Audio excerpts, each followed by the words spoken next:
you all for coming. Appreciate you coming out tonight. Any Barbie themed costume people, come on up to the front. Come on up. Come on up. Let's see, anybody who wants a chance, come on up here.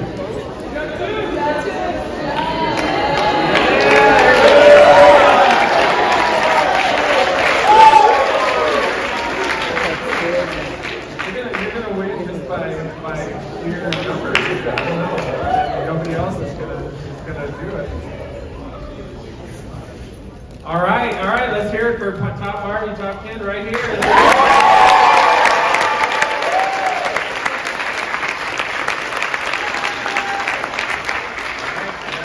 We got prizes for you later. So I'm Brian Howell. I teach anthropology in the Anthropology, Sociology, Urban Studies department. Dr. Jeske, Kristen Jeske, is going to be moderating tonight. She teaches anthropology in our department as well. We're very pleased tonight to be joined by Beth Felter-Jones, formerly of Week Now and Morgan Seminary, and Dr. Christina Bieberlake from the English department.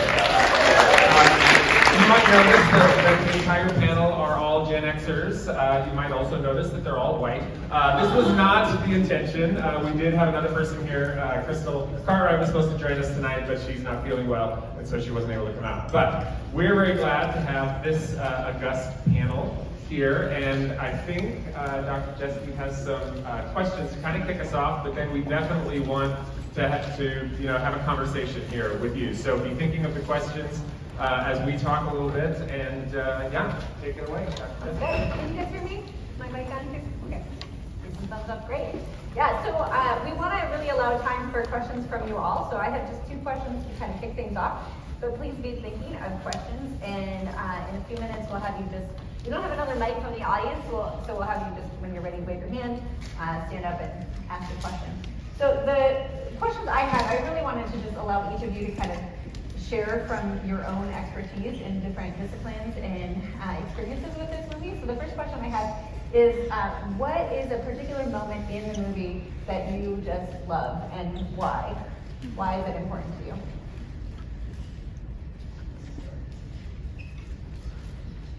There are so many that it's very hard to choose. One of my favorites is the very last moment when she says, I want to go to the gynecologist, because this is a movie about how gender is completely socially constructed. It's made up. What being a woman means, what being a man means is a social construct, but sex is not a social construct, and Greta Gerwig knows that. So when she takes on an Pinocchio or Pygmalion moment where she takes on a body, that has reality that's behind it. So I thought that was really interesting.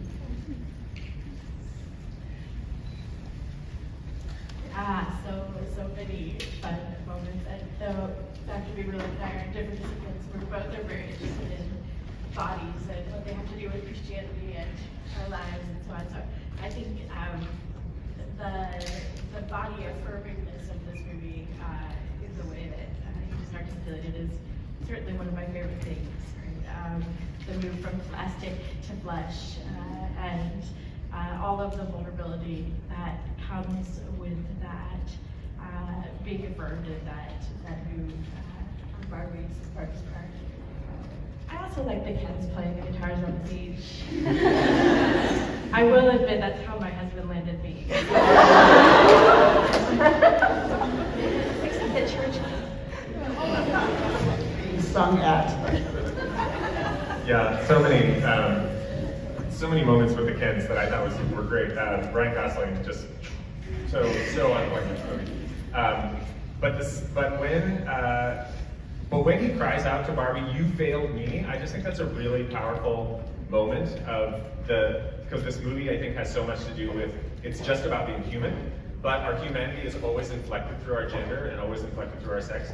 And so just that moment of vulnerability when he's like, just saying, I needed you to affirm me, I needed you to recognize me, to see me, and just sort of lets that out. I just thought that was powerful. I have my own. That's right. Yeah, thank you. I don't know if I get to answer this or not, but I can't resist.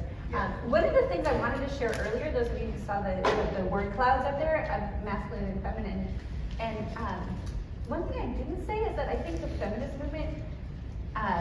movements throughout the years have worked really hard to tell women, you can do the things on the male side, right? You can move up in the way of becoming more like the men are, but it hasn't done a good job of equaling that they're both valuable. And I think that comes through me so clearly in the moment that I think it's one of the sort of pinnacle moments of the whole movie, which is that moment where the stereotypical Barbie says, I can't, what is it, like, I'm not good enough. And that moment where she's sort of been told, because Barbie has told her, right, you can be president, you can be all the things that have been masculinized, but then what does that leave her? What does she want to actually be? So, and I never caught it before, but like the little advertisement, it says something like, you can be anything Barbie, right? Which I think until that moment, you don't see that that's part of the challenge too. It's not just thoughts of death, it's you should think you can be anything, which is not what humans have. So, okay, my second question is, what do you wish that this movie did that it didn't do? Is there something that it doesn't say or doesn't address, or something it does that you wish it didn't?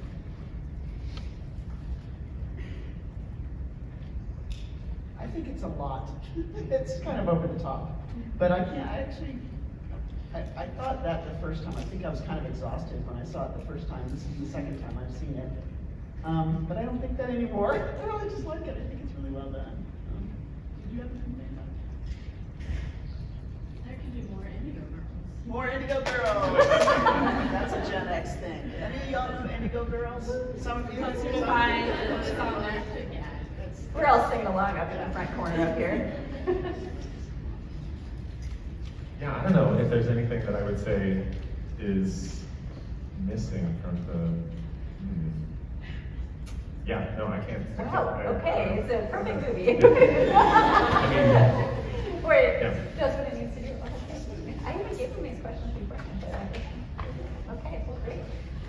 Is there questions from y'all? I guess while you think, the thing that made me think of that was the consumerism. Like it ends with this thing where the CEO of Mattel is still like, oh, okay, we'll do that because it tests well and it sells well. And you have a sense of like, this is still under the finger of what will sell. Yeah. Do you want to say more about that? Yeah. One of the things that I read a lot of interviews with Greta Gerwig because I think she's amazing, and there was one in the New York Times that was just exceptional. So if you're interested in this film and in her, you should read that. And one of the quotes from that interview, she says, I'm doing the thing and I'm subverting the thing. And it means a lot of things, but one of the things it means is that she knows it's going to be a commercial success. It's going to be this huge event. It's going to sell Barbie. It's going to sell shirts. Like, I want one. You know, come on. She knew that was going to happen. And she also knew that she would be subverting the sort of energy that's behind the consumer capitalist machine at the same time. And if you might think, well, is that a sellout? And I would say no, because look at everyone who's been watching the film and having conversations about it. Like it opens things up because she's doing both. And that's a really incredible achievement, I think. Okay, one thing I think I can say, when I first heard the question, I think I was thinking in terms of like, what should she have done in making this movie to make it better? But there's another way to answer the question, which is like, what other kind of movie could have been made? And I think obviously this movie is not giving hope. Like this movie is not giving hope beyond death, right? The movie is like saying to be human is to die. So you should live in your humanness now, and you should embrace your humanity now. And I, of course, would very much like the movie to say, actually there is hope beyond death. Actually there is hope in our Creator. Our Creator doesn't control us, but our Creator does offer us something. Our Creator doesn't just sort of let us free to live our humanity, but our Creator actually invites us into a life, and invites us into a kind of fulfillment that isn't the perfect world of Barbie Land, isn't this like, manufactured world, but is the more real version of humanity, in fact. So it would have been, it would have been an even more powerful movie if there had been some real hope, I think, invested in it. I mean, after hope the resurrection, what I was going to say, is a little less, I think, weighty. But I was thinking as we were speaking there about the beauty standards of the movie, right? I mean, there's definitely an effort to subvert certain things, right? You've got size-inclusive Barbie and multiracial Barbies and so on. But they're all still neatly combed and trimmed into the very expensive, very standard, right, set of beauty norms. You can't do everything in one movie, but that could be some more critique. Yeah.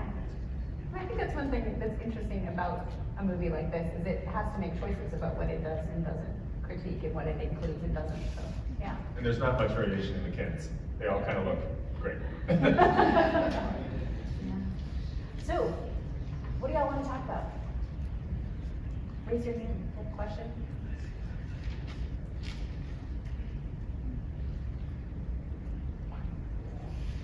What do you think of the Matrix imagery in the movie? I kind of sense that I can before the vaccine offering Barbie in two different shoes, but they were. There are so many Do you want multi-level. to repeat the question? Oh, yeah, he's asking about the Matrix similarities and I would say not only the Matrix, but there are so many other films. 2001, Space Odyssey. I always think of Blade Runner. Weird Barbie is the one of the androids from Blade Runner. And the reason why that's important and the Matrix image is important is because those are fake worlds, right? They're virtual worlds. And they're constructed, everything within them is completely constructed according to the desire of the people who have power, you know, to make it whatever they want it to be. And the point of the film is to say that that's what we do with gender and patriarchy, and all those things are all constructed according to the people who are in power. So to my mind, those references are very, very significant because, of course, if you take the pill, I can't remember which color is which, right? The one that sends you off into virtual la-la land forever, that's a Gnostic reality. It's a disembodied reality of it's a fantasy world, it's Barbie land.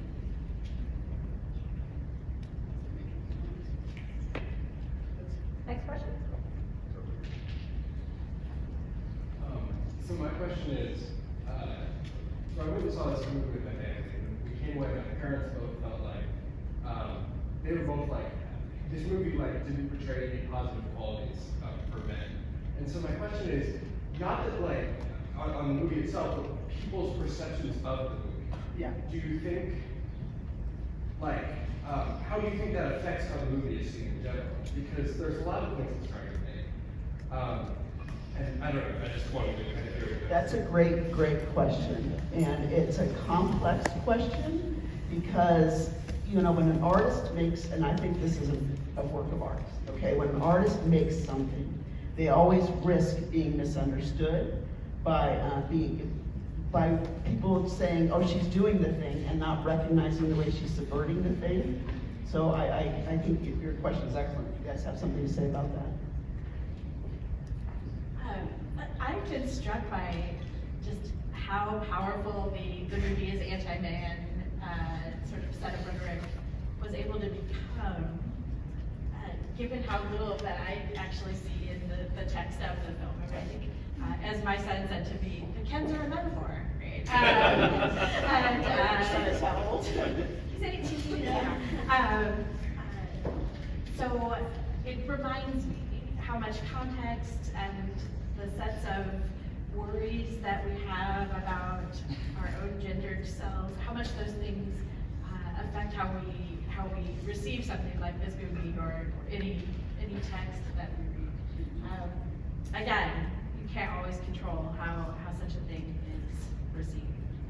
I write about pop culture a fair amount, and I've never gotten so much pushback as I have for writing positive things about this Barbie movie. So, one blogger said, I have thrown my teen son under the bus by saying that he liked how the Kens were a metaphor. I don't know how that's hurted him, but apparently. Yeah, I disagree with that interpretation that the Kens weren't actually positive, because the main Ken, the Ryan Gosling Ken, has this incredible arc, of change and growth that he goes through the movie, and that's kind of the sign of like a movie respecting a character, is when they let him grow throughout the movie, and he's not just this flat character that exists. But of course, the movie's also a satire, right? So it's satirizing, when it goes through all the things, men explaining The Godfather, and men, dealing with technology, and men teaching women sports. Like, of course it's ridiculous. Of course it's this satirical look at stereotypes and all the ways in which, we think about some of these gender relationships. But I don't see that as a sort of negative take on men as much as it is this commentary on portrayals of gender, and particularly in media. Like, you guys have all heard of the Bechdel test, right? The Bechdel test of a movie is if a movie has more than one woman character, and if those two women characters talk to each other for, is it a certain amount of time?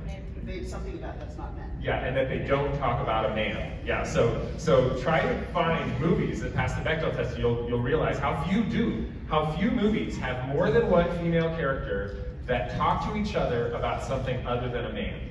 It's amazing, and that's part of what she's sort of illustrating in this film, is sort of some of the media depictions of men and the ways in which of women, and the ways in which the portrayals of women are often as these very supportive characters. Well, of course, she makes that really obvious in the film, when she's like, Ken only has a good day when Barbie looks at him. So it's this very over-the-top expression of what is, I think, an actual reality in our world in terms of media portrayals.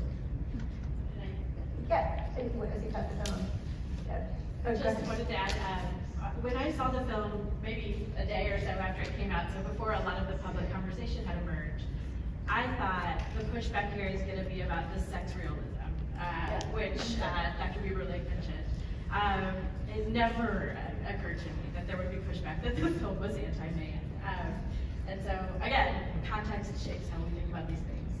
And I haven't heard any pushback about the sex realism. Yeah, no. I was just thinking that myself, that I was expecting the push, there's this thing that I think a good term for it is sex realist feminism, right? Where it's just like taking seriously the fact that women's bodies are different from men's bodies, women's experiences, women's cultures different from men's culture, and not trying to erase sex difference, in the effort to show that gender is socially constructed, gender, not sex. And you're right, that hasn't been the conversation. Instead, it's been oddly unable to see that it's a satire. And so everything in a satire is exaggerated. Everything is plastic, in a sense, to make the point. So, I mean, how more fakey can you get than it's dolls walking around, So it's just kind of funny to me that anybody could use this film as a critique about the way that the filmmaker treats men. I just find that stunning. I think it's stunning, but it's also in some ways not surprising. I mean, No, that's it's what not happens, right, when a dominant group in society gets critiqued, is there's often this sort of counter critique that's like, I can't believe you're saying all these bad things about it. And I also, just watching this, I was really struck by the dance scene at the end where the Kens are dancing, which I've heard was kind of this just like thing that the movie creators were like, what the heck, let's throw this in there. And so I had seen the movie twice before, and I thought it was just kind of a superfluous, like, extra thing that didn't have any plot in it. But it was interesting to watch it and see what the Kens are doing. And then actually they move from fighting to actually, like, one, they're starting to do these more feminine dance moves in it. There's a scene where they like kiss each other and they're like, oh, that's actually okay. Like sort of getting over the homophobia of like men having friends. And then they're like holding hands. Let's make that, right? And so again, like I think there's actually real growth in the Kens that's so important here, because I think it also counters the narrative that patriarchy is just a problem for women, and it does that without making it a movie about men. Yes, yes. So, yeah. Yeah, the line that says, the seeds of its own destruction are inside it already, which is that the competition is, so domination and competition and hierarchy are built into patriarchy, and so they can exploit that by pitting the men against each other. And then when the men come together to dance, and of course the blue and the pink is kind of swirling around, in that sort of understanding that it's the different aspects of gender that allow people to cooperate and to actually come together and be something collaborative as opposed to competitive and hierarchical. And I think that's really symbolized in that dance, yeah. Yeah, let's get another question from y'all. Over there, stand up. How do you see this movie connecting womanhood with motherhood and like maybe some of the benefits with that or some of the advantages of that? What a fun question. So that was, how does this movie connect womanhood with motherhood, and was it the advantages or disadvantages or implications of that? Ooh, that's a great question, because I think that is important to Greta Gerwig. And the reason for it, of course, that we know this is because of the mother and daughter relationship that's central in the film. And also because it's so much about girls having to have models of femininity to imitate, and the first model is the mother, and how much kind of disconnect how much comes just in any kind of normal mother-daughter relationship. I don't have a daughter, Beth, we can talk about this, but it's like, there are some really definitely very tender moments about that in this film. And I just feel like so much is about learning what it means to be a woman, right? And so mothers are essential in that discourse. And when Greta Gerwig says, I'm doing the thing and I'm subverting the thing, she recognizes that these dolls that have these fake and unrealistic versions of what a woman's body should look like and whatever, do that as a way of kind of supplanting the better maternal, I don't know, influence. I don't know, like, and sending the child out in the wrong direction, potentially.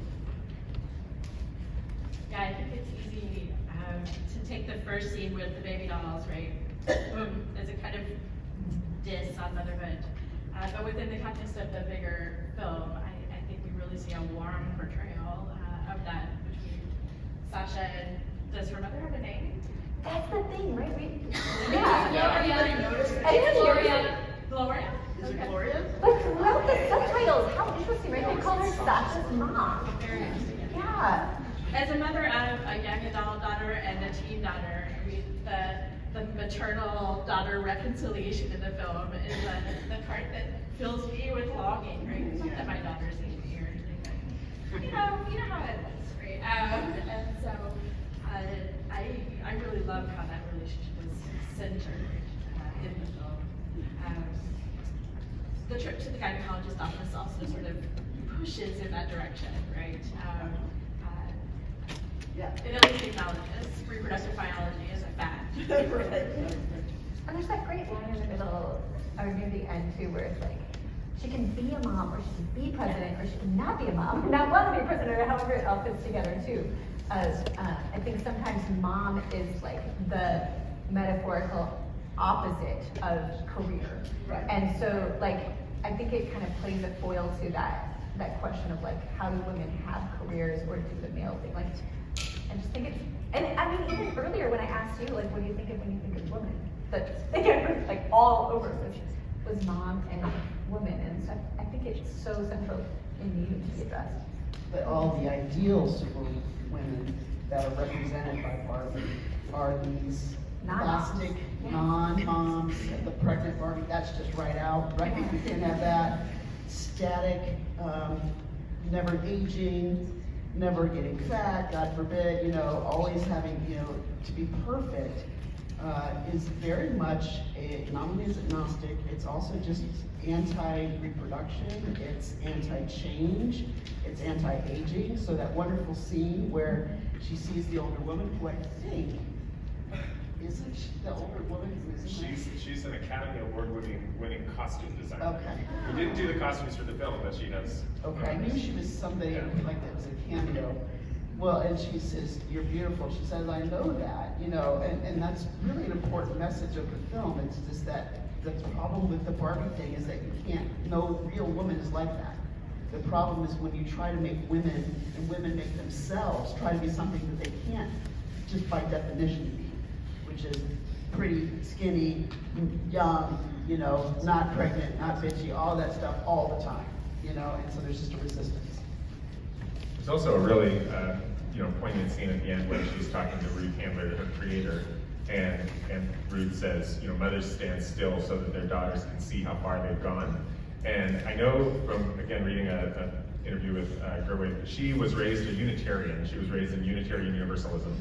So she has kind of a spirituality, but very eclectic, and she's very happy to sort of draw spiritual inspiration from whatever. And that she gets actually from Jewish spirituality, and the idea of sort of generations being the way that we live on. And so she is, I think, trying to express that a deep part of our humanness and what carries on in our humanity is the sort of generation, what we're passing on in our generations. And of course, it's through the mother and daughter, going back to Ruth and her daughter, and then Gloria and her daughter as this kind of, I think that's the hopeful part that she's trying to bring in without bringing in a sense of actual, eternal life or a sense of, redemption. This is slightly off of my mind. It's also important that there's a dad in that family. I assumed she was going to be a single mom from the way she was portrayed right at the beginning. And yeah, dad's a little goofy, and he'll be fine while we go off to Barbie Land. But the basic sort of feel is a warm family, right? With two parents, fairly rare in literature and film in lots of ways. Anybody else?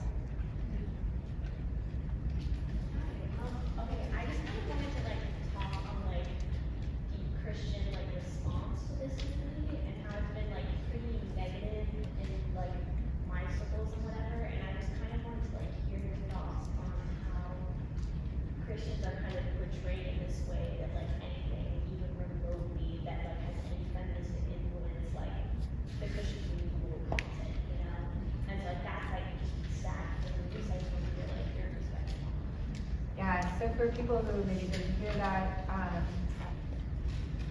how do we respond to this as Christians? And I think maybe we'll wrap up with this as our last question. I don't know if we have some time, but and seeing a lot of pushback from the public Christian media about it, how can we respond to it? I'm also thinking about how everybody on this panel is both an educator and a parent. And what would you want? Thinking about the question of mothers and fathers, and how in this movie the mothers and fathers, or at least the mother, is very much a person who passes on wisdom to other people. And as wisdom givers in this room, also, are there things that you would want us to know? It's a high bar. I mostly just want to sort of reflect back to you. It makes me sad too. I think this is a beautiful piece of art, imperfect, secular for sure. But I would love to see Christians paying attention to the world and learning from it and with it and critiquing where necessary and understanding the world better.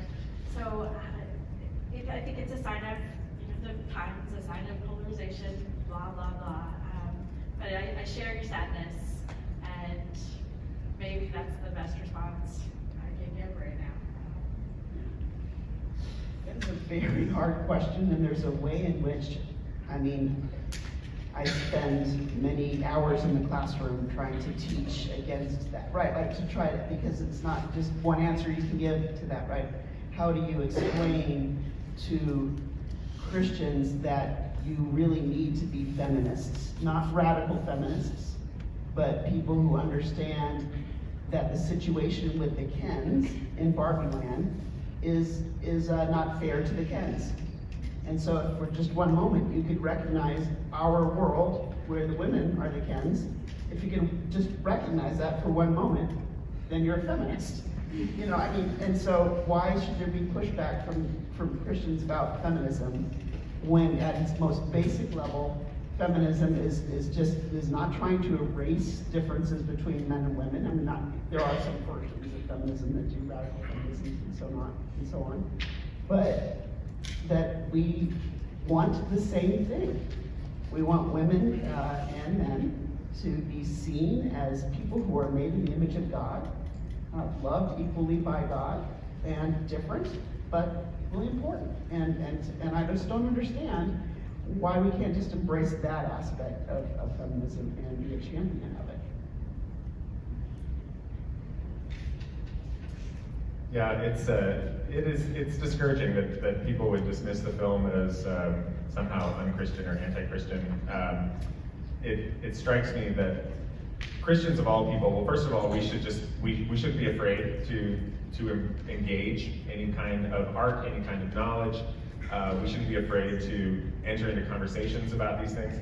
We shouldn't expect anything that's sort of coming out of the world to speak exactly to the gospel, you know, like we shouldn't expect it just to be a Christian film, but, you know, God is in all these things. Like, there's truth to be found here, there's beauty to be found here, and we should be interested in that. We shouldn't expect it to make us comfortable. I don't know why Christians often get very invested in sort of the status quo and sort of stability and order. I don't see that as Jesus's priority in the Gospels. I don't see him sort of defending the way things are typically.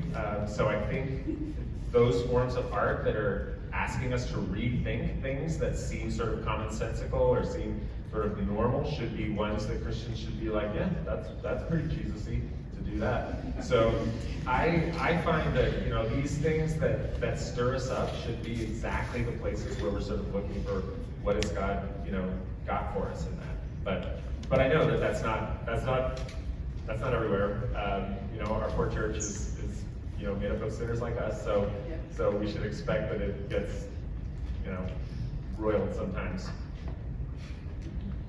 Sorry, just want to say one more word.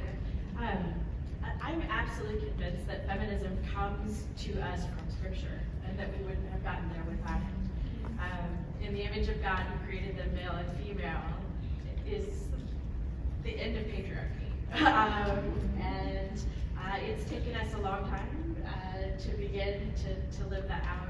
And I think our culture doesn't recognize how much it's been inflected by Scripture in just that way. But there's nothing to fear for Christians from the desire that men and women should both be able to flourish together and see good things. I don't know what would be a better final word than that. Yep. So, amen. Go and live that out. Thank you all.